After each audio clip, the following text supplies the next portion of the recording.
चतुर्थो अध्याय इंद्राणी देवताओं द्वारा देवी की स्तुति। सिद्धि की इच्छा रखने वाले पुरुष जिनकी सेवा करते हैं तथा देवता जिन्हें सब ओर से घेरे रहते हैं, उन जया नाम वाली दुर्गा देवी का ध्यान करें। उनके श्री अंगों की आभा काले मेघ के समान श्याम है। वे अपने कटाक्षों से शत्रु समूह को भय प्रदान करती हैं।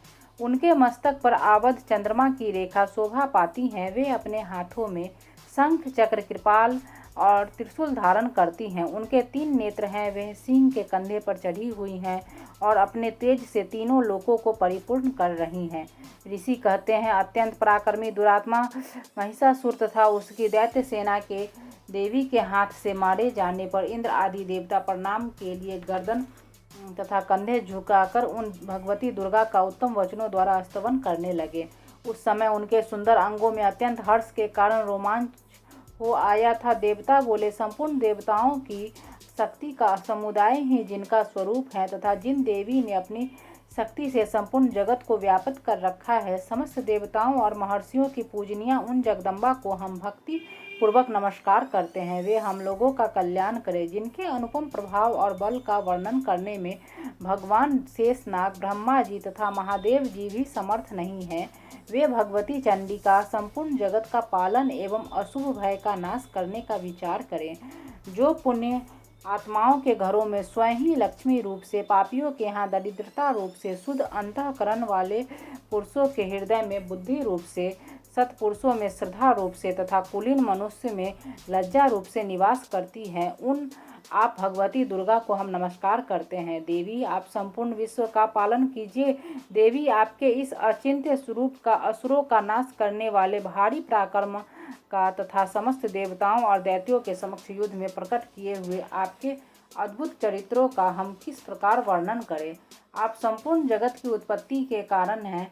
आप में सतोगुण, रजोगुण और तमोगुण ये तीनों गुण मौजूद हैं, तो भी दोषों के साथ आपका संसर्ग नहीं जान पड़ता। भगवान विष्णु और महादेव जी आदि देवता भी आपका पार नहीं पाते। आप ही सबका आश्रय है। यह समस्त जगत आपका अंशभूत है, क्योंकि आप सबकी आदिभूत अव्याकृता परा प्रकृति हैं। देवी, संपूर्ण यज्ञों में जिसके उच्चारण से सब देवता तृप्ति लाभ करते हैं, वह स्वाहा आप ही हैं। इसके अतिरिक्त आप पितरों की भी तृप्ति का कारण है। अतएव सब लोग आपको स्वधा भी कहते हैं। देवी, जो मोक्ष की प्राप्ति का साधन है, अचिंत्य महाव्रत स्वरूपा है, समस्त दोषों से रहित जितेंद्रिय तत्व को ही सार वस्तु मानने वाले तथा मोक्ष की अभिलाषा रखने वाले मुनिजन जिसका अभ्यास करते हैं, वह भगवती परा विद्या आप ही हैं।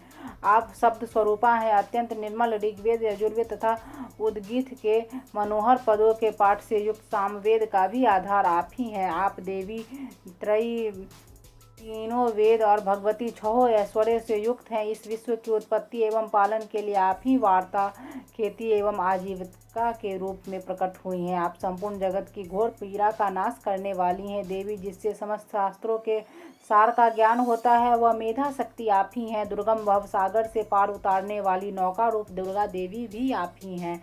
आपकी कहीं भी आसक्ति नहीं है। कैटभ के शत्रु भगवान विष्णु के वक्षस्थल में एकमात्र निवास करने वाली भगवती लक्ष्मी तथा भगवान चंद्रशेखर द्वारा सम्मानित गौरी देवी भी आप ही हैं। आपका मुख मंद मुस्कान से सुशोभित, निर्मल, पूर्ण चंद्रमा के बिंब का अनुकरण करने वाला और उत्तम सुवर्ण की मनोहर कांति से कमनीय है, तो भी उसे देखकर महिषासुर को क्रोध हुआ और सहसा उसने उस पर प्रहार कर दिया। यह बड़े आश्चर्य की बात है। देवी, वही मुख जब क्रोध से युक्त होने पर उदय काल के चंद्रमा की भांति लाल और तनी हुई भौहों के कारण विकराल हो उठा, तब उसे देखकर जो महिषासुर के प्राण तुरंत नहीं निकल गए, यह उससे भी बढ़कर आश्चर्य की बात है, क्योंकि क्रोध में भरे हुए यमराज को देखकर भला कौन जीवित रह सकता है। देवी, आप प्रसन्न हो।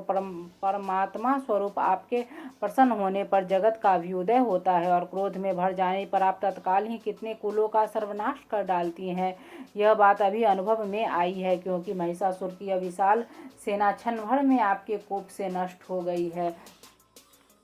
सदा अभ्युदय प्रदान करने वाली आप जिन पर प्रसन्न रहती हैं वे ही देश में सम्मानित हैं। उन्हीं को धन और यश की प्राप्ति होती है। उन्हीं का धर्म कभी शिथिल नहीं होता तथा वे ही अपने हृष्ट पुष्ट स्त्री पुत्र और भृत्यों के साथ धन्य माने जाते हैं। देवी आपकी ही कृपा से पुण्यात्मा पुरुष प्रतिदिन अत्यंत श्रद्धापूर्वक सदा सब प्रकार के धर्मानुकूल कर्म करता है और उसके प्रभाव से स्वर्गलोक में जाता है। इसलिए आप तीनों लोकों में निश्चय ही मनोवांछित फल देने वाली हैं। माँ दुर्गे आप स्मरण करने पर सब प्राणियों का भय हर लेती हैं और स्वस्थ पुरुषों द्वारा चिंतन करने पर उन्हें परम कल्याण में बुद्धि प्रदान करती हैं। दुख दरिद्रता और भय हरने वाली देवी आपके सिवा दूसरी कौन है जिसका चित्त सबका उपकार करने के लिए सदा ही दयाद्र रहता हो। देवी इन राक्षसों के मारने से संसार को सुख मिले तथा ये राक्षस चिरकाल तक नरक में रहने के लिए भले ही पाप करते रहे हो, इस समय संग्राम में मृत्यु को प्राप्त होकर स्वर्गलोक में जाए। निश्चय ही यही सोचकर आप शत्रुओं का वध करती हैं। आप शत्रुओं पर शस्त्रों का प्रहार क्यों करती है? समस्त असुरों को दृष्टिपात मात्र से ही भस्म क्यों नहीं कर देती? इसमें एक रहस्य है। ये शत्रु भी हमारे शस्त्रों से पवित्र होकर उत्तम लोकों में जाएं। इस प्रकार उनके प्रति भी आपका विचार अत्यंत उत्तम रहता है। खड्ग के तेज पुंज की भयंकर दीप्ति से तथा आपके त्रिशूल के अग्रभाग की घनीभूत प्रभा से चौंधियाकर जो असुरों की आंखें फूट नहीं गई, उसमें कारण यही था कि वे मनोहर रश्मियों से युक्त चंद्रमा के समान आनंद प्रदान करने वाले आपके सुंदर मुख का दर्शन करते थे। देवी आपका शील दुराचारियों के बुरे बर्ताव को दूर करने वाला है। साथ ही यह रूप ऐसा है जो कभी चिंतन में भी नहीं आ सकता और जिसकी कभी दूसरों से तुलना भी नहीं हो सकती तथा आपका बल और पराक्रम तो उन दैत्यों का भी नाश करने वाला है जो कभी देवताओं के पराक्रम को भी नष्ट कर चुके थे। इस प्रकार आपने शत्रुओं पर भी अपनी दया ही प्रकट की है। वरदायिनी देवी आपके इस पराक्रम की किसके साथ तुलना हो सकती है तथा शत्रुओं को भय देने वाला एवं अत्यंत मनोहर ऐसा रूप भी आपके सिवा और कहाँ है? हृदय में कृपा और युद्ध में निष्ठुरता, ये दोनों बातें तीनों लोगों के भीतर केवल आप में ही देखी गई है। माता आपने शत्रुओं का नाश करके इस समस्त त्रिलोक की रक्षा की है। उन शत्रुओं को भी युद्ध भूमि में मारकर स्वर्गलोक में पहुंचाया है तथा उन्मत्त दैत्यों से प्राप्त होने वाले हम लोगों के भय को भी दूर कर दिया है। आपको हमारा नमस्कार है। देवी आप शूल से हमारी रक्षा करें। अंबिके आप खड्ग से भी हमारी रक्षा करें तथा घंटा की ध्वनि और धनुष की टंकार से भी हम लोगों की रक्षा करें। चंडिके पूर्व पश्चिम और दक्षिण दिशा में आप हमारी रक्षा करें तथा ईश्वरी अपने त्रिशूल को घुमाकर आप उत्तर दिशा में भी हमारी रक्षा करें। तीनों लोकों में आपके जो परम सुंदर एवं अत्यंत भयंकर रूप विचरते हैं उनके द्वारा भी आप हमारी तथा इस भूलोक की रक्षा करें। अंबिके आपके कर पल्लवों में शोभा पाने वाले खड्ग शूल और गदा आदि जो अस्त्र हो उन सबके द्वारा आप सब ओर से हम लोगों की रक्षा करें। ऋषि कहते हैं, इस प्रकार जब देवताओं ने जगन माता दुर्गा की स्तुति की तथा नंदन वन के दिव्य पुरुषों एवं गंध चंदन आदि के द्वारा उनका पूजन किया, फिर सबने मिलकर जब भक्ति पूर्वक दिव्य धूपों की सुगंध निवेदन की, तब देवी ने प्रसन्न वदन होकर प्रणाम करते हुए सब देवताओं से कहा। देवी बोली, देवताओं तुम सब लोग मुझसे जिस वस्तु की अभिलाषा रखते हो उसे मांगो। देवता बोले, भगवती ने हमारी सब इच्छा पूर्ण कर दी, अब कुछ भी बाकी नहीं है क्योंकि हमारा यह शत्रु महिषासुर मारा गया।